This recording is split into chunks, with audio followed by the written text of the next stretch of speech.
guys, it's Emma and I'm back today for you with another video, and today I'm going to be doing one of my annual horror, spooky, scary adjacent videos, okay? And today I'm going to be talking to y'all about my favorite werewolf movies ever. Alright, if you know me or if you've been on my channel for a while, you will know that I love werewolves. Alright, I love reading werewolf books, I love watching werewolf movies. Alright, there's some of my favorite pieces of media to consume. Okay, and these movies that I'm going to be talking about y'all today are in no particular order. They are literally some of my favorite werewolf movies of all time, if not all of them. Okay, so before we actually get started, I would really appreciate it if you guys would look down in the description box for all the links there that I have for you guys pertaining to stuff going on in the world right now, and those links will be down there for you guys to interact with and to share. And then down in the comment section, let me know whether or not you guys like these movies, whether you guys like werewolf movies at all. If not, what your favorite subgenre of horror movies is.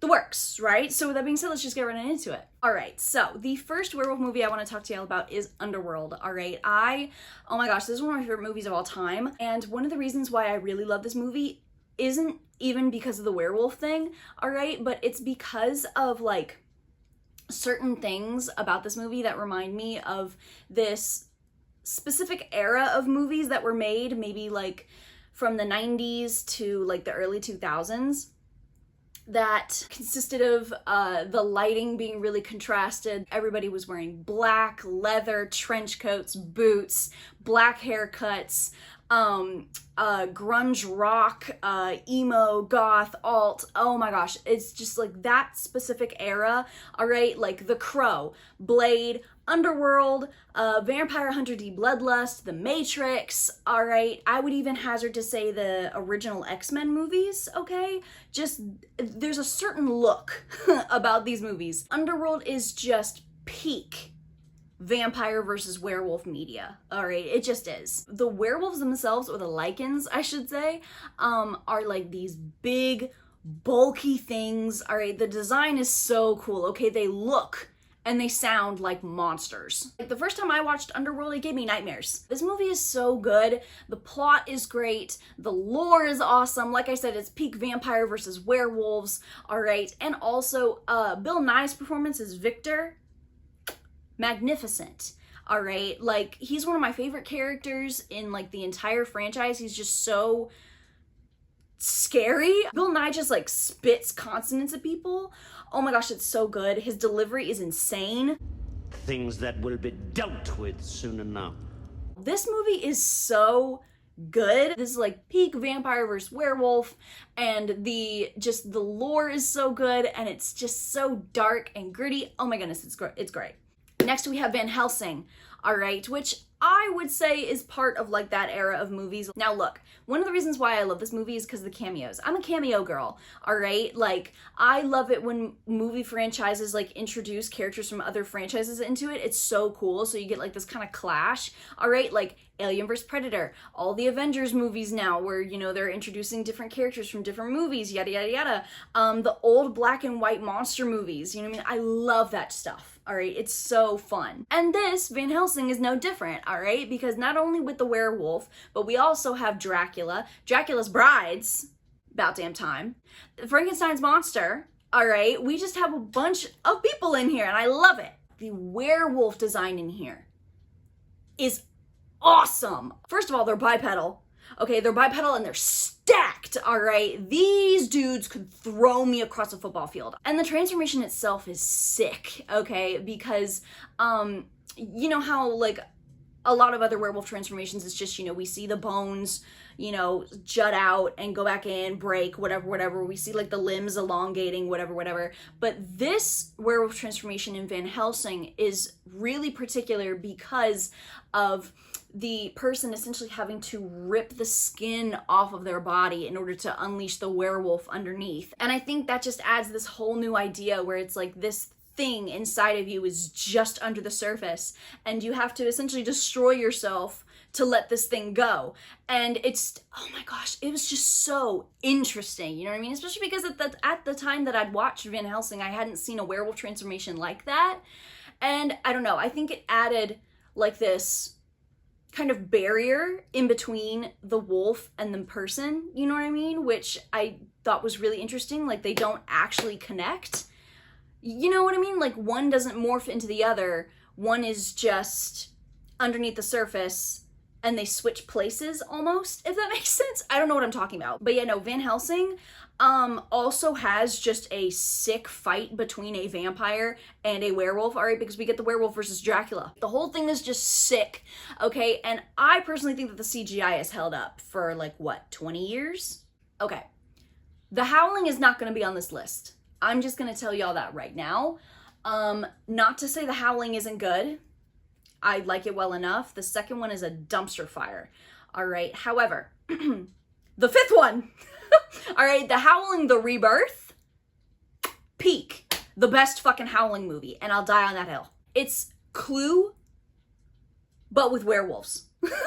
And it's great. It's just a fun movie. It doesn't take itself seriously. It doesn't try to be something it's not, all right? And it goes along with that, and I always really appreciate movies that lean into the bit. The setting is really, like, isolating and eerie because it's this really snowy castle, and we get all these really nice shots of this castle in the snow. It's just gorgeous. We also get like this really interesting and original werewolf lore with a really sinister plot. All right, it seems like a fun, you know, little murder mystery, like, oh, who done it, with a little werewolf howl in the background. But no, it's like it gets more and more sinister as you go along, especially with that opening sequence. All right, it is so sinister that it adds kind of like that extra little something on top of that murder mystery aspect. The design of the werewolf itself is just weird, all right? And like, it honestly reminds me a lot of the original Howling's werewolf design, which I can appreciate considering that it's a sequel. Honestly, the thing that I think about whenever I think about this movie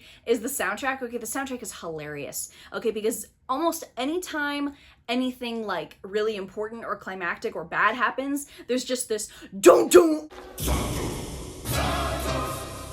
It's hilarious every single time, damn near out of nowhere, and it's so funny, all right? So I would say that if you are just looking for like a fun little goofy werewolf movie that doesn't try to be anything that it's not, all right, definitely watch The Howling 5. It's my favorite The Howling movie. I think it's the best one, all right? And I don't know, I think it's like this goofy little aspect that in actuality, once you really get into it, really takes you on a ride.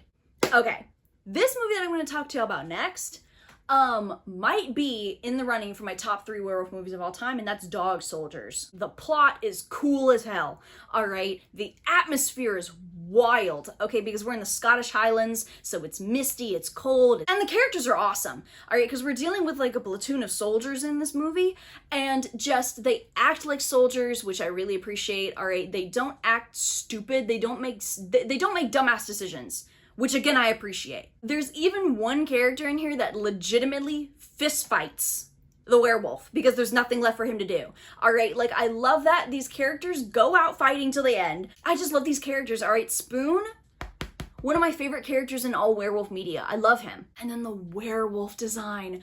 Oh my gosh. Dog Soldiers werewolf design is like my second favorite werewolf design ever, all right? It reminds me a lot of the Howling's werewolf design, but the Howling's werewolves kind of looked like gigantic rabbits. You know what I mean? Just kind of like uncanny. But Dog Soldiers kind of follows that, where they're like really lanky, they're elongated, and they kind of slink everywhere they go, and they're like uncannily and oddly graceful, and it's just weird, you know what I mean? And I just really like the thought that went into that. All right, it's again, the uncanny sight of these big creatures moving so gracefully. It's just so strange to see, you know what I mean? And I think it's compounded even more so by the fact that behind the scenes, you learn that the director hired dancers in order to play the werewolves because they were supposed to be graceful and they walked on stilts, and it's so weird. I've been hyping this movie up, all right? And this movie has an ambidextrous werewolf angle. Now, if you have seen my video of me talking about horror movies that you could not, in fact, pay me to watch again, all right, I talk about Silver Bullet in that video and how I thought the ambidextrous werewolf angle in Silver Bullet was stupid and cartoonish, okay? And I stand by that, all right? Now, the ambidextrous werewolf angle in Dog Soldiers, however, I personally do not feel is cartoonish and stupid, all right? And the reason why is because it's used as a threat, right? Somehow the werewolves get their hands on a gun, right? And we don't see the werewolf, but we essentially see like a shot fired into the house at these soldiers, and the gun is like, I think, thrown back into the window. Like I said, this is a threat. You know what I mean? These werewolves are essentially telling these soldiers, yeah, no, we can kill you with guns if we wanted to. But we don't. We're gonna maul you to death. It's so much more sinister. It adds more layers to these werewolves. It's gory, it's scary, it's tense. This is just a really good horror action werewolf movie. Next, I wanna talk to y'all about Wolf. All right. Now, a lot of, if not all of these movies have been like scary werewolf movies for me. This one, I would say, is creepy, all right? Because in my opinion, there is most definitely a difference between creepy and scary, all right? Scary's more outright, creepy's more subtle, and this is definitely a creepier werewolf movie, all right? I think what really makes it creepy is how much we see the wolfish side of the werewolf come into the guy's life, like his human life, you know what I mean? Like, his werewolf side is so prominent that his tendencies as a werewolf, the things that an animal would do, start bleeding into his life as a human. That's what's so scary. It's the unpredictability of it. It's the lack of control of it. And girl, James Spader is in this with red hair. Ooh, all right. But at the same time, because he plays a weirdo in this movie. All right. It's such a slow, creepy movie. All right, and the ending just explodes, okay? It's just, wow. I think this movie is really good for those who like, I think, maybe a slower plot. And now we get to what I would personally call, all right, the magnum opus for werewolf movies, all right? And that is An American Werewolf in motherfucking London. I think what I really, really enjoy about An American Werewolf in London is the details. All right, the soundtrack, for example. The movie opens to Blue Moon. All right, y'all play Bad Moon Rising. All right, it's just hilarious. The details with the practical effects, which are a whole other thing in and of itself. All right, because the practical effects in this movie are spectacular. All right, I don't think I really need to say anything about the famous, however many minutes long, graphic, in detail transformation scene. And the details of that scene are so good, all right? Like, for example, when the teeth start growing in, you know what I mean? There's blood coming in around the gums because it makes sense. You know what I mean? These gums that have been used to and are made for teeth literally the size of my thumbnail, all right, are now having to be barraged by fangs the size and width of my thumb. Like, that whole transformation scene is spectacular. The first time I ever watched this movie, in that transformation sequence, there's one bit where David is like mid-transformation, he looks dead at the camera and is like screaming in agony, and he's like holding his hand out, and then he flips backwards, and I have that image of his face like stuck in the deepest vault of my memory. The details of this movie, I think, make the movie, and the werewolf is just scary as fuck. Okay, like throughout the movie, we only get like maybe bits and pieces, like maybe 2 seconds long of shots, if that, all right, at the most. All right, so when we do finally see the whole thing in the end, it's just so like, we're trying to piece it together from our memories, and it's terrifying. Again, with the details about this movie, okay, what I really like about this werewolf is the howl, all right, or the sound it makes, I should say. In Van Helsing and Underworld, those werewolves roar, you know what I mean? Whereas in Wolf, the werewolf in Wolf howls like a generic wolf, you know what I mean? However, in An American Werewolf in London, it sounds like an outburst, you know what I mean? It's a howl overlaid with the tiniest little noise of a human scream.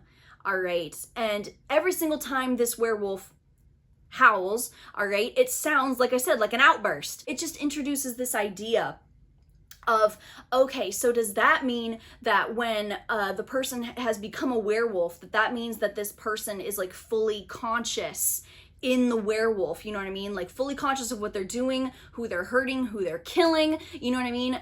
And if that's so, does that mean that vice versa, when the human is a human, the wolfish side is like fully like conscious in them, you know what I mean? So does that mean that there's like this whole kind of like duality in them, like it's always gonna be wolf versus human inside of this human or inside of this wolf, no matter what they turn into and when they turn into it? It's, oh my gosh. And does that also mean, since it's a scream intermingled in with this howl, does that mean that if this person is fully conscious when they are a werewolf, does that mean that they're in like constant agony as well? There's just so much, all right, added to this werewolf just from that one little detail. This is art, Mr. White. Aside from how terrifying American Werewolf in London is, aside from the practical effects and the genius of it, all right, aside from the plot, aside from the fact that it's hilarious, okay, because tangent,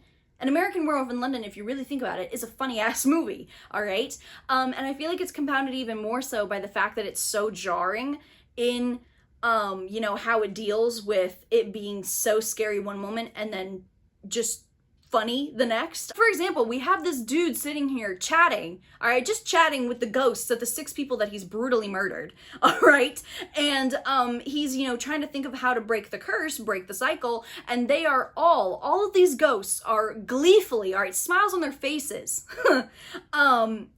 suggesting to him ways that he can kill himself. An American Werewolf in London, I feel like, has so much to offer almost anybody that watches it, all right? It's just such a weird movie, and it's terrifying, all right? And I feel like that weirdness definitely aids in how scary it is. So you guys, those were all of my favorite werewolf movies, all right? I hope that you've enjoyed. Even if there are some of y'all that don't really enjoy werewolf movies, I think that outside of the werewolf factor, these movies still do add something else to it. Like Dog Soldiers, Van Helsing, Underworld add the action, Wolf adds the thriller, American Werewolf in London just adds the weirdness, all right? So I think that these movies all have something for everybody, even if they're not werewolf fans.